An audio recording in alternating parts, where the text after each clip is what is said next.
안녕하십니까. 이주천TV의 이주천입니다. 오늘 추석 하루 뒤입니다. 2023년 9월 30일이 되겠습니다. 자, 오늘 제 주제는 테니스 이야기입니다. 지금 권순우 선수가 무슨 시합하다가 중국의 항저우 아시안 게임에서 테니스 치다가 지는 바람에 역전패 당하는 바람에 그 라켓을 갖다가 때리 부수고 의자에 쾅쾅해서 매너 때문에 상당히 무리를 빚은 모양인데, 그것이 좋은 효과도 있습니다. 국민들에게 테니스에 대한 관심을 고조시켰다는 점에서 매너는 그건 둘째치고 이런 저렇게 나쁘다 좋다 이거보다 흥분하면 또 그럴 수도 있는 건데, 잘했다는 건 아니고 어쨌든 국민들로 하여금 테니스에 관심을 고조시켰다, 한 그래도 업그레이드 시켰다는 데서 권순우 선수가 큰 역할을 했다, 그렇게 좀 위로를 하고 싶습니다. 자, 그래서 국민들로 하여금 테니스에 대한 관심을 고조시킨 데 권순우 선수가 큰 역할을 했는데, 저는 오늘 이런 주제를까지 연결시켜서 오늘 이런 주제를 가지고 좀 방송을 해볼까 합니다. 박세리 골프붐 이제는 끝내야 한다. 그 테니스를 이제는 골프를 그만 치고 테니스로 국민적 관심이 얼마나 돼야 된다, 그럴 때가 됐다, 이런 이야기입니다. 그런 이야기를 다시 한번 말씀을 드리는 겁니다. 제가 지난번에도 눈에 이야기했지만은 테니스하고 우리나라 통일운동인데요. 테니스와 통일운동이 한반도 통일운동이 어떤 연관성이 있는가, 이런 걸 지난번에 말씀드린 적이 있는데 다시 한번 반복을 한다면, 지금 우리나라는 분단국가입니다. 그 분단국가는, 남북한의 분단국가가 과거에는 고구려 백제 신라가 있었고 신라가 통일했지 않습니까? 그 통일의 운동력이 화랑도예요. 화랑도.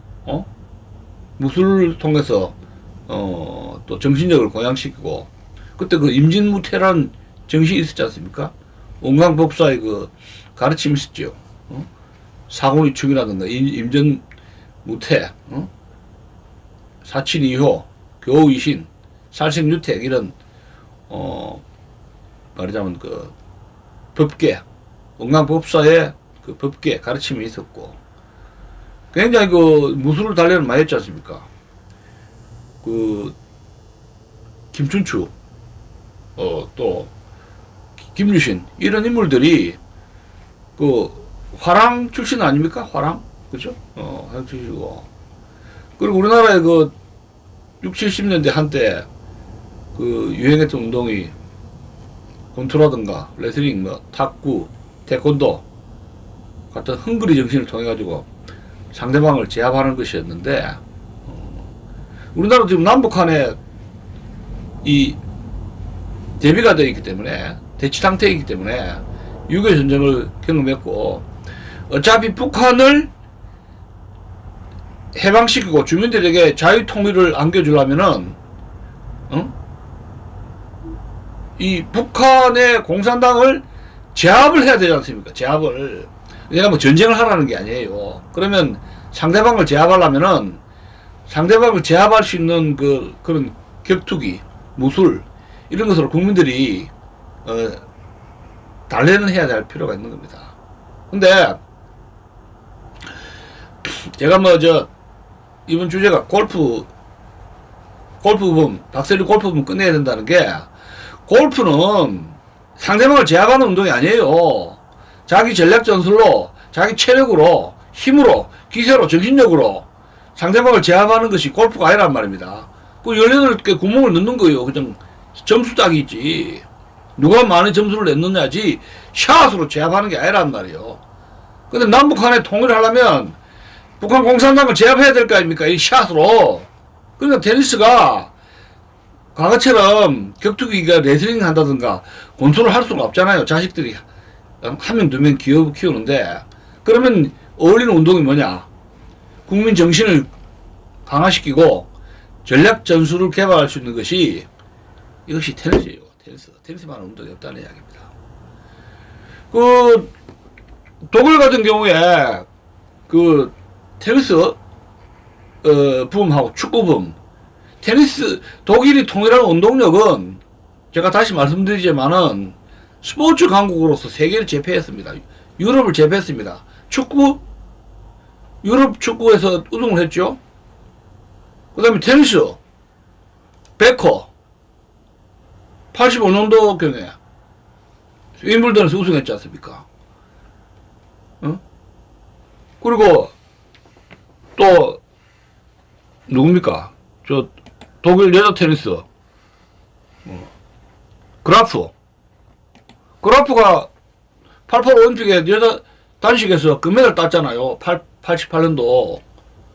그래서 85년도 베커, 88년도 서울 올림픽 그라프를 통해서 독일이, 서독이 축구와 테니스에서 세계를 제패를 하게 됩니다.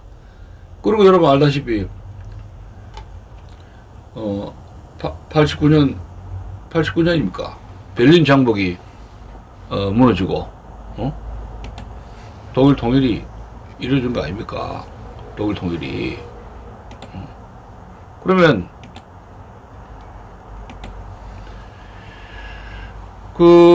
우리나라도 지금 많은 선수가 지금 항저우에 출전했는데, 무슨 권순우 선수라든가 홍성찬 이런 한나라 이런 선수들이 성적을 내고 있지 않습니까? 그런데 그럼 우리나라의 통일 전망은 언제 이루어지느냐?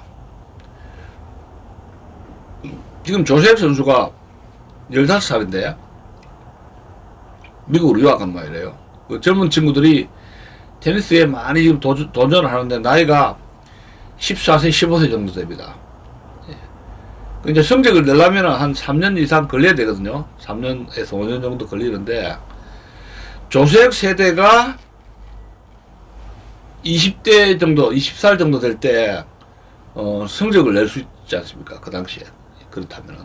그래서 제가 예상하건대, 앞으로 통일문이 열리는 것이 조색 세대가 테니스에서 본격적으로 메이저 대회 성적을 낼 때가 한 5년 뒤라고 본다면은 통일의 문도 약 5년 내지 10년 뒤에 본격적으로 북한의 통일의 자유해방, 통일의 문이 열리지 않는가, 그런 생각을 하게 되는 것입니다. 여러분 이거 믿거나 말거나 제가 점쟁이는 아니지만 독일의 경우 스포츠, 축구와 테니스로 세계를 제패를 하면서 그 기운으로 동서독 통일을 이뤘다, 이런 말씀을 드리는 것입니다. 그렇다면 우리나라도 향후 5년 내지 10년 뒤에 테니스 강국이 될 때 역시 그 통일의 문이 열리지 않을까, 그런 예상을 해보게 됩니다. 자, 오늘 테니스를 선전합니다. 그렇다면은 박세리의 골프 붐 이제는 끝내야 된다, 저는 그런 생각을 하게 됩니다. 그러니까 박세리하고 감정 있는 것도 아니고 골프 치지 말라는 것도 아니에요. 근데 어느 정도 정도껏 하고, 이제는 젊은 여자들, 좀 이쁜 여자들 좀 테니스 좀 치세요. 골프에 자꾸 그걸 기웃거리지 말고. 지금 골프는 이제 맛이 갔어요. 앞으로 치려면은, 각광 받으려면은 테니스 쳐야 됩니다. 자, 여러분 테니스 열심히 치시기 바랍니다. 이상입니다.